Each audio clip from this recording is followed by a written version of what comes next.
Dieu dit qu'il a tant aimé le monde, il a donné son Fils unique, afin que quiconque croit en lui ne périsse pas, mais qu'il ait la vie éternelle. Dieu dit, dans sa parole, que tous ceux qui sont nés de Dieu triomphent du monde. Je vais te dire une chose, mon ami, toi qui veux m'écouter, c'est que il y a les enfants de Dieu, il y a les créatures de Dieu, il y a les enfants de Satan. Toi, tu es de quel côté? Forcément, tu ne me diras pas que tu es créature, tu es enfant de Satan.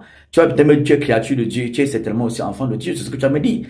Mais la créature de Dieu, c'est quoi? La créature de Dieu, c'est la chose, tout ce que Dieu a créé, n'est-ce pas, sur la terre. Dieu, les arbres, les animaux, les rochers, les humains sont des créatures de Dieu. Alléluia. Maintenant, parmi, n'est-ce pas, ces humains-là, il y a des personnes qui ont pris l'engagement d'accepter Jésus-Christ comme sauveur et Seigneur parce qu'ils ont compris qu'il est mort, n'est-ce pas, pour leurs péchés. Ils ne doivent plus vivre encore dans les péchés parce que Jésus-Christ est mort pour cela. Ils ont accepté Jésus-Christ, renoncé au péché, renoncé au monde entier. Ils sont devenus enfants de Dieu. D'accord? Selon Jean chapitre 1, verset 12. Mais d'ailleurs, il y a ce qu'on appelle, Dieu appelle les enfants de Satan. Dans le 1 Jean chapitre 3, verset 8, Dieu dit que quiconque pratique le péché a pour père Satan. C'est-à-dire, même si tu n'as pas la corne, tu n'as pas la queue, sache que tu as pour père Satan à cause, n'est-ce pas, des cornes et des queues spirituelles que tu as représentées par le péché dans lequel tu dors tous les jours.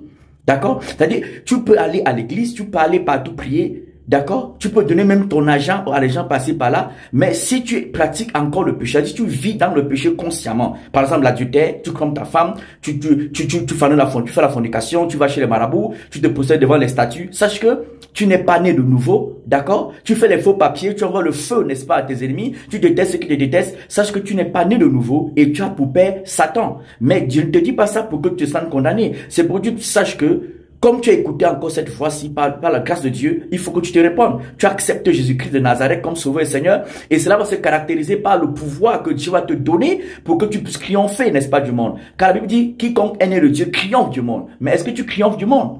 Si tu ne triomphes pas du péché, tu ne triomphes pas de tes sales habitudes, tu ne triomphes pas, n'est-ce pas, de la jalousie, de la haine, de la convoitise, n'est-ce pas, de l'orgueil, tu ne triomphes pas du vol, tu ne triomphes pas des faux papiers, tu ne triomphes pas de l'adultère, tu ne triomphes pas des marabouts, tu ne triomphes pas de venir exposer, n'est-ce pas, tes parties intimes, n'est-ce pas, sur les réseaux sociaux. Si tu ne triomphes pas de ces choses-là, tu ne triomphes pas de l'homosexualité, du lesbianisme, si tu n'as pas triomphé de cela, sache que tu as pour père Satan. Mais maintenant, en écoutant ceci, tu peux devenir enfant de Dieu. Dieu va te donner le pouvoir de triompher, n'est-ce pas, du monde. Alléluia. Il ne va pas te condamner. Il va te pardonner. Mais ne reste pas dans tes péchés pour justifier que tu es enfant de Dieu. Non, tout le monde n'est pas enfant de Dieu, mais tout le monde peut devenir enfant de Dieu. C'est à toi de choisir de rester créature de Dieu et enfant de Satan, ou de devenir enfant de Dieu en acceptant Jésus-Christ comme sauveur et Seigneur, et afin qu'il te délivre du péché. Et ça sera vu. Écris-moi pour la prière.